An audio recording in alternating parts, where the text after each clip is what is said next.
किंवा सरकारच्या एकंदरीत चौकटीमध्ये आंदोलन करणं गरजेचं आहे, हे न्यायालयाचं म्हणणं योग्य आहे. पण प्रश्न इतकाच आहे की हे सगळे मराठी बांधव आहेत आणि ते महाराष्ट्राच्या राजधानीमध्ये आलेले. ते घुसखोर आहेत का? ते घुसखोर नाही आहेत. ते उपरे आहेत का? ते उपरे नाही आहेत. ते परप्रांतीय आहेत का? ते परप्रांतीय नाही आहेत. ते दहशतवादी आहेत का?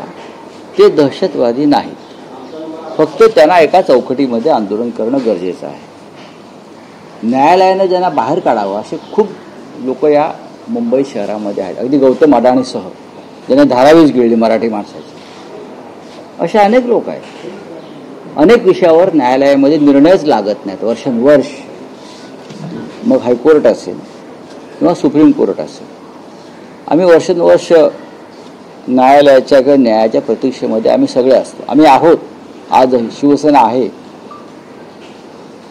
पण आमच्या मराठी बांधवांना बाहेर काढण्यासाठी तात्काळ निर्णय झाला. आम्ही जे म्हणतोय की न्यायालयामध्ये एका विशिष्ट विचारांचे लोक बसवले गेले, अगदी भाजपच्या प्रवक्त्यांपासून. त्याचा हा परिणाम नाही ना, ही अत्यंत गंभीर गोष्ट आहे. मला वाटत नाही की न्यायालयाने जरी आदेश दिला असला तरी सरकार हे किती ताकदीनं करू शकेल, आणि सरकार हे करू सुद्धा नाही. संपूर्ण महाराष्ट्रामध्ये त्या संदर्भात एक वेगळं वातावरण निर्माण होईल. काल आझाद मैदानामध्ये हे आंदोलन सुरू आहे. अशी एक सूचना आलेली आहे, मला असं वाटतं बाळा नांदगावकर यांच्याकडून, की त्यांना वानखेडे स्टेडियममध्ये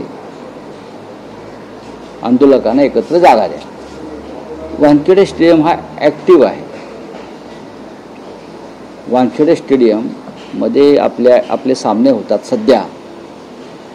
तिथे आपण म्युझियम्स उभारलेले आहेत. परवाच एक म्युझियम झालं. त्यानंतर सुनील गावस्करांपासून सचिन तेंडुलकर, शरदराव पवार त्यांचे पुतळे उभारलेत. सातत्यानं तिकडे अशा प्रकारचे क्रिकेटचे कार्यक्रम होत असतात. त्यापेक्षा मुंबईमध्ये ज्या मैदानावर क्रिकेट सध्या होत नाही आणि तिथे फक्त तो श्रीमंतांचा एक क्लब आहे,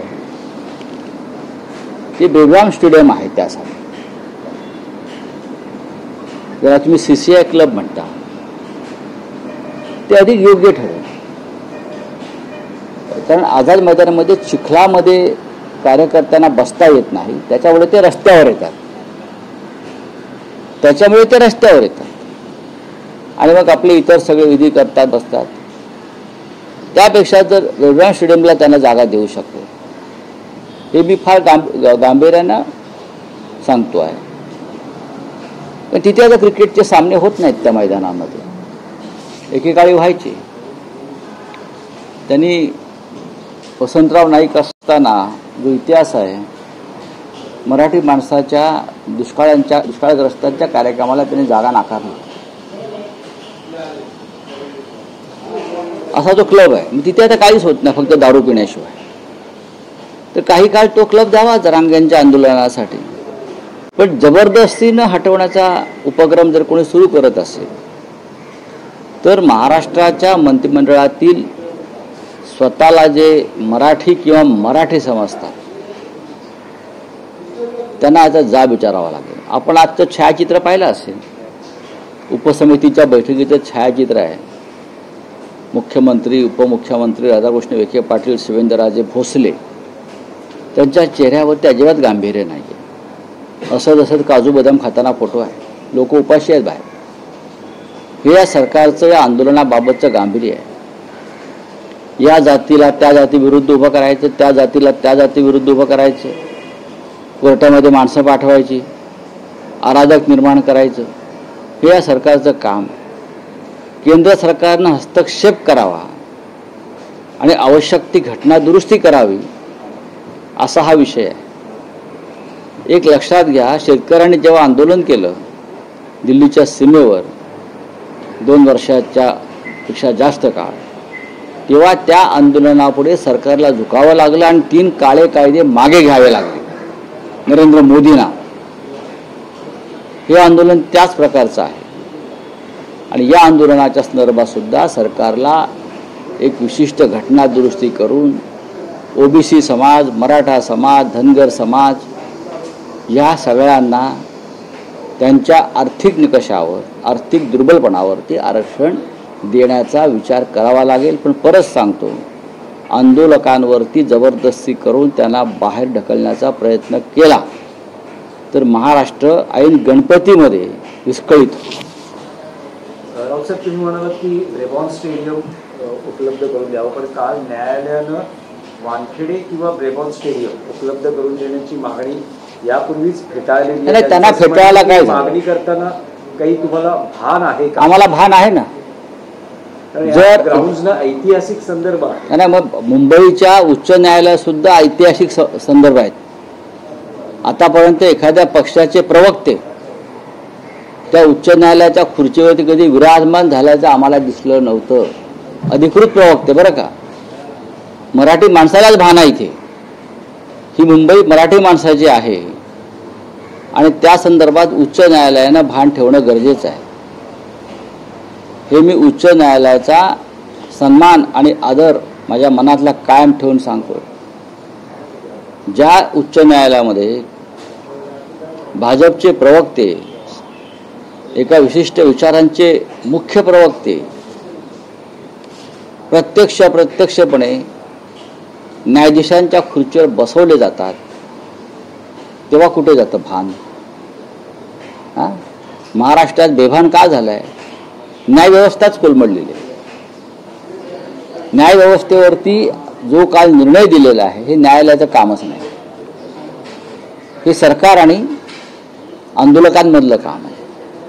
मी यापूर्वी सांगितलं आहे, महाराष्ट्राच्या मुख्यमंत्र्यांनी या उपसमित्यांच्या बैठका घेऊन काजू बदाम बिस्किटं खाण्यापेक्षा या राज्यातल्या प्रमुख विरोधी पक्ष नेत्यांना एकत्र आणलं पाहिजे. माजी मुख्यमंत्री आहेत त्यांना एकत्र आणलं पाहिजे, त्यांच्याशी चर्चा केली पाहिजे आणि त्यानंतर जरांगेंशी चर्चा केली पाहिजे. महाराष्ट्राच्या मुख्यमंत्र्यांनी त्यांच्या संपूर्ण कॅबिनेटसह आझाद मैदानावर गेलं पाहिजे, विरोधी पक्षांच्या नेत्यांसह, आणि जरांगेंशी चर्चा करून हा विषय संपवायला पाहिजे. हा विषय न्यायालयाच्या अखत्यारीत येत नाही. जे विषय न्यायालयाच्या अखत्यारीत येतात त्याच्यावर न्यायालय निर्णय देत नाही. 2-2, 3-3 वर्ष सुप्रीम कोर्ट, हायकोर्ट फायली दाबून ठेवत आहे निर्णयाच्या. हा निर्णय हा सामाजिक विषय आहे. हा महाराष्ट्रातल्या मराठी माणसाच्या एका विशिष्ट घटकाच्या जीवन मरणाचा प्रश्न आहे. मग न्यायालयाने निर्णय द्यावा, घटना दुरुस्ती करा म्हणून सांगावं ना. फक्त रस्ते खाली करा हा न्यायालयाचा अखत्यारीत विषय येतो का नाही? घटना पाहावी लागेल. नवीन न्याय संहिता जी मोदींनी निर्माण केली आहे, संविधान म्हणत नाही, मोदींनी जी एक नवीन न्याय संहिता निर्माण केली आहे त्यात पाहावं लागेल काय म्हटलंय ते. बोलिये. नाही, पण रावसाहेब, एका बाजूला जरांगे असं म्हणतायत की ओबीसीतूनच आरक्षण घेणार, तर दुसऱ्या बाजूला छगन भुजबळांनी ओबीसी नेत्यांना एकत्र केले आणि ते म्हणतात छगन भुजबळ छगन भुजबळ आंदोलनाला सुरुवात. बघा, महाराष्ट्रात देवेंद्र फडणवीस यांचं हेच राजकारण आहे किंवा भारतीय जनता पक्षाचं हेच राजकारण आहे. 2 मुख्य समाज एकमेकाच्या विरुद्ध उभे राहून रक्तपात करावा, संघर्ष करावा. कुठे आहेत उदयनराजे भोसले? आज भेटणार. कुठे आहे शिवेंद्रराजे भोसले? कुठे आहेत इतर सर्व मराठा नेते? छगन भुजबळ सांगतायत मी ओबीसींचा नेता म्हणून मंत्रिमंडळामध्ये आहे. हे कौतुकास्पद आहे. ते सांगतायत, इतर कोणी सांगताय का? हा विषय ओबीसी विरुद्ध मराठा नसून महाराष्ट्रातल्या एका मोठ्या समाजाच्या आर्थिक विषयाशी, जीवन मरणाच्या संबंधित हा विषय आहे. क्या है आपका? सर, सगळ्यात महत्त्वाची गोष्ट तुम्ही आताच म्हटलं की आतापर्यंत मंत्रिमंडळाला जायला होता अजून कुणाकडे हे कुणाकडे गोष्ट चिघळते त्याच कारणाने का? नाही, चिघळावी अशी स्थिती आहे. हे चिघळावं प्रकरण संपूर्ण. आणि भीमा कोरेगाव सारखं हिंसक आंदोलन या महाराष्ट्रात या विषयावर घडावं असं काही लोकांना वाटतं. ही माझी पक्की माहिती आहे.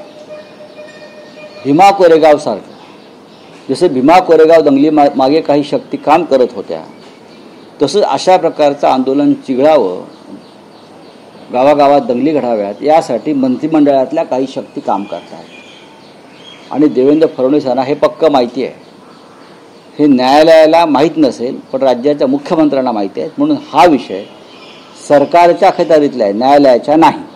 नाही, पण राऊत साहेब, एक असाही आरोप केला जातो आहे की आंदोलनाच्या आडून देवेंद्र फडणवीस हटाव मोहीम सुरू झाली. मी आपल्याला आता काय सांगितलं? मग मी वेगळ्या भाषेत काय सांगितलं की गावागावात भीमा कोरेगावप्रमाणे दंगली व्हाव्यात, आंदोलनं व्हावीत, संघर्ष व्हावा आणि हे राज्य अस्थिर व्हावं यासाठी मंत्रिमंडळातल्याच काही शक्ती पडद्याआडून काम करतात. हे फडणवीसांना माहिती आहे. फडणवीसांनी आपल्या घरामध्येच आग लावली आहे, शिवसेना फोडून, आम्हाला फोडून. त्यांना आता कळेल की त्याने किती मोठा गोंधळ या राज्यामध्ये घालून ठेवलेला आहे आणि स्वतःच्या बुडाला कशी आग लावून घेतलेली आहे. नाही, पण मंत्रिमंडळातल्या काही शक्ती आहेत असं म्हणतात तुम्ही, तर त्या त्यांच्या पक्षातल्या आहेत की त्यांच्या मित्र पक्षांमध्ये? नक्कीच त्यांच्या मित्र पक्षातल्या आहेत, नक्कीच. त्यांच्या पक्षामध्ये थेट नाव घेऊ शकतात? मी घेईन ना नाव. आणि नाव घ्यायला कशाला पाहिजे? नाव कशाला घ्यायला पाहिजे? अजिबात नाही. या आंदोलनाच्या आडून काही लोक आपल्या राजकीय पोळ्या भाजण्याचा जर प्रयत्न करत असतील, न्यायालयानं ते सुद्धा गांभीर्यपूर्वक पाहावं लागेल आणि सरकारनं खास करून अमित शहानी पाहावं लागेल. कारण अमित शहांच्या पाठिंब्याशिवाय ती व्यक्ती हे सगळं करू शकत नाही. याचा अर्थ देवेंद्र फडणवीस यांना अडचणीत आणण्यासाठी दिल्लीतल्या भाजपातून एक मोठा गट प्रयत्न करतो. ठीक है, चलिए. जो है भारत में केंद्र ने नया बिल पारित किया है आज से 1 सितंबर 2025 से कि जो भारत में अवैध रीत्या से लोग आ रहे हैं उनको ऊपर जो कार्रवाई की जाएगी, उनको रिपोर्ट करना पड़ेगा. अच्छी बात है ना.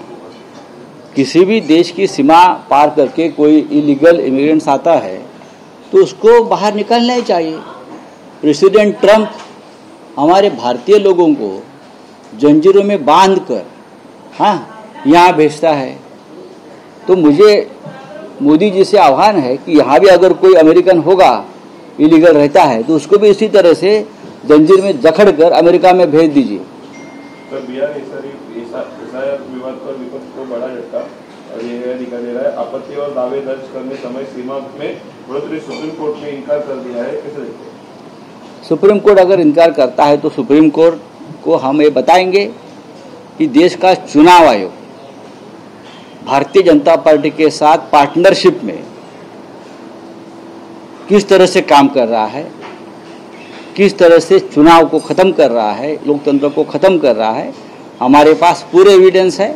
हम फिर एक बार सर्वोच्च न्यायालय को हमारी बात सामने रखेंगे. सर, मुंबई में जो है कोर्ट ने अभी आदेश दिया, किस प्रकार से देखते हैं मुंबई खाली करने का आदेश दिया है? मुंबई खाली नहीं हो सकती ना.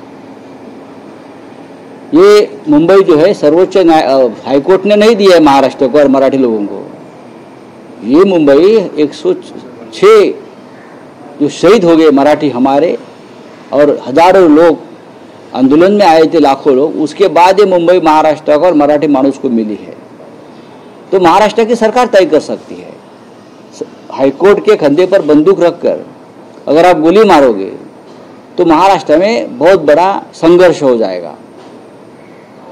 जिस हाईकोर्ट में भारतीय जनता पार्टी के प्रवक्ता बैठे हैं न्यायाधीश के रूप में, उस न्यायालय से हम क्या अपेक्षा कर सकते. चलो, थैंक यू.